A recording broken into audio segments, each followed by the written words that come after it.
Alright, how's it going everyone? And welcome to my channel. So it's been about a week, a little over a week now since I've been back home, and I wanted to take some time to talk about my mini reverse culture shock that I've been having. But it also seems like I've just been going out a lot, and so I haven't really had time to do a proper, vlog or session to talk about this. And so we're actually gonna be kind of doing this while I'm on the move. But I am gonna be talking about 5 little reverse culture shocks that I've been having. Maybe this might be kind of like a difference between American and Korean culture too. So let's get to it. Alright, to start off with number 1, and I think some of you guys might be expecting this for those who've been following me. Mask. In America, people just don't wear masks. So I do want to caveat this by saying that a lot more people are wearing masks more than I was expecting. But at the same time, I also live in Colorado, and I know that we are a pretty chill state overall in comparison to some other states. But at the same time, if I was comparing it to Korea, a lot of people aren't wearing masks too.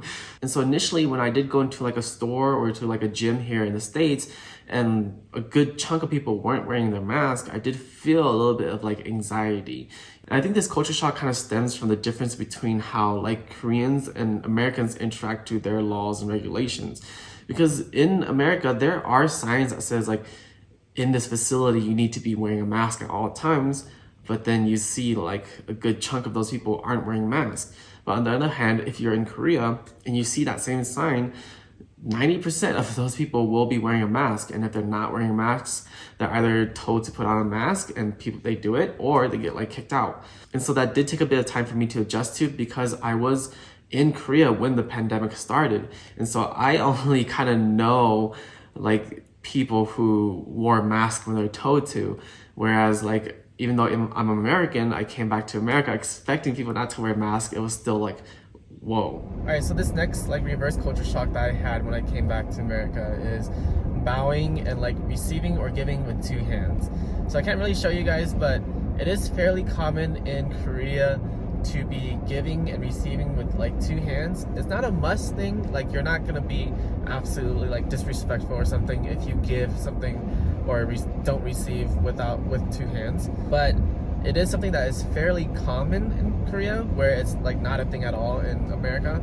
And so when I did come back to America, it was something that I had to subconsciously think about not doing, not giving or receiving with 2 hands. Because this one time my friend was giving me a drink. For me, when it comes to my friends in Korea, I always try to be a little bit more respectful. And so I went up to grab the drink with 2 hands initially. And so I had to force myself to put my left hand down and then take it from with my right hand. And it was kind of weird that the other, a couple days back, I made a weird awkward bow to this person, and she was just a worker or whatever, right? But I made an awkward bow, and then when I did it, I was what am I doing? And so I had to pretend I was going to tie my shoes. It's not anything too crazy in terms of culture shock, but it is or in terms of reverse culture shock, but it is something that I had to subconsciously think about more than I had expected. All right, so I just dropped off some stuff for my mom's, and should I put this here? Did you guys whoa, man, I have a glow now. What? An orange glow. I'm not as pale skin. I guess that's a culture shock too, maybe. Beauty standards. But right now we're not gonna talk about beauty standards. We're actually gonna talk about how in Korea, a lot of the times people tend to mind their own business. They keep to themselves. I kind of mentioned this before in the previous vlog, but in America, there are some Karens out there. So the other day I was doing box jumps, right? And I made, I think, a fairly impressive box jump. And this guy came up to me and was whoa, how tall are you? How did you just do that? That's wild. I was in track and I would never have been able to do that. And I was just wait, we do this. Even though he was just a random stranger, even though he was being nice, I was still caught off guard, because I forgot that we do this in America. And so when he did come up and he was praising me and stuff, I had to take a moment to remind myself on how I'm supposed to make these small conversations, small talk, right? And so I was like a little bit awkward at first, and I think he could kind of see that I was like kind of weird because he kind of like let me go earlier. But yeah, I had to be like remind myself, oh yeah, he's like being nice. And I was like talking to him, and I do think there are some pros and cons to this too, on both sides. Like in Korea, the con is that like you don't develop these social skills, right? Like because you like for me, I became more reserved and I wasn't confident in myself in that situation. So you become a little bit more reserved. Whereas like the pro about this, like in America, you start to develop like confidence in yourself and how to interact with new people and new situations and new settings. And that can be very helpful. I think that's a very helpful social skills, especially when you're trying to meet new people or make friends in a different country. Whereas I guess the pro in Korea would be that people mind their own business, like they keep to themselves, which is a good thing, because in America, the con about it is that some people, like, you know, Karens, they feel so entitled about themselves for some reason that they feel like they can, even though they're just strangers, they can come up to you and tell you how to live your life or tell you what you can and can't do, even though they have no like authority whatsoever. So yeah, that is something that I had to kind of like readjust to for the past week that I've been here.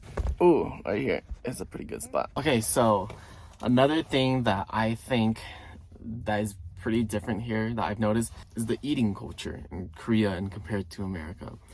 I think in America, a lot of times what I've seen since being back is that people eat just to eat here. Some of you guys might be like, what are you talking about? Well, don't you see all those mukbang videos where all the Koreans are like just eating a huge amount of food? Don't let those mukbang videos fool you guys. Most Koreans tend not to overeat like that. A lot of times when they go out to eat and they've had their fill, they'll stop at their fill. Whereas from my experience, what I've seen in America and having grown up in America, a lot of people eat just to continue eating. That's why all you can eat buffets and stuff are so like much more popular here in the States than they are in Korea. And that also kind of ties along to this idea of, you know, fitness. I think that in America, I've been in Korea for about 3 years now, and rarely do I ever see someone who I would say that they're obese or like fat per se. And this isn't me trying to like fat shame anyone or anything, but this is just my observation that I've seen in comparison to America. Whereas like the moment I stepped back onto like the airport in America, my eyes were like, whoa, okay, this person is actually really big, which wasn't something I noticed before having lived only in America. I never really like thought like, hey, there's a significant amount of big people, like fat people here in America, because in Korea there's a significant amount of people who are not. So that was kind of like an interesting thing for me to see, like a change of perspective. And another thing I've noticed about the eating culture in America versus Korea is that Americans will change their orders, or they will edit their menu or dish or whatever. Whereas like in Korea and especially in Japan, it's not something that you do. Like in Korea, most places will allow you to change it, but many Koreans just don't. Whereas in Japan, like they don't let you. Many places won't let you, especially in like ramen shops. They won't let you change their menu. One of the first times I went out to dine back here, I heard someone like change 10 different things about this one meal that they were gonna have. And at that point, I was like, well, you might as well have just gotten the number 3 on the menu, because it's exactly the same thing of what you're asking. But I am here at the gym. I'm gonna finish the other 2 after I hit this gym session. Okay, so I'm meeting some friends for dinner, I guess. It's like early dinner, super late lunch. It's like 4 o'clock and we're getting food. Which brings me to the point of this next like reverse culture shock is tipping culture, especially in the States. In Korea, and I think many other countries outside of the States, there's no tipping. And so coming back and having to tip was kind of like really weird for me, and also kind of really like disappointing. Just like over this past week, I've already spent like over $100 just on tips alone. And then I'm thinking to myself, like, dang, if I was in Korea, that's $100 just not for tipping, you know? And I used to be someone who really did like just believe in tipping, but nowadays, after having been out of the country and stuff, and seeing that the tipping culture there, or well, the lack of tipping culture there still works for the servers there, like they're still getting paid well even without tips, and then coming back and it makes me question why can't the states adopt that? You know, it seems to be working for many other countries besides the States. Okay, so as you can see, I'm in my room full of storage, and this is a new day. I had originally planned to finish this vlog like the night before, but then I ran into like some problems that actually is gonna add to this video. So there's gonna be a bonus at the end of this video, so I hope you guys stick around for that. But it did make me a little bit too frustrated to finish the vlog the night before, so I was like, I don't want to put that on the camera. And so I just waited until the next day, so I'm filming now. We're gonna move on to number 5 first, and then we'll talk about what happened yesterday. So this last reverse culture shock came kind of as a surprise for me, because having been in Korea for like 2 years, most of the population that I saw there were like Koreans, right? So an Asian face. And then coming back home, it was really nice to see like diversity. But it also came with a surprising culture shock, because specifically for me, when looking at Asian faces, having been in Korea for so long, it was kind of strange for me to hear them speak English fluently. Now, this isn't to say that the English level in Korea is bad by any means. It just isn't to the level where it's fluent. So coming back home and then seeing Asian faces, it was like kind of like a vexing surprise that they were just speaking English really fluently.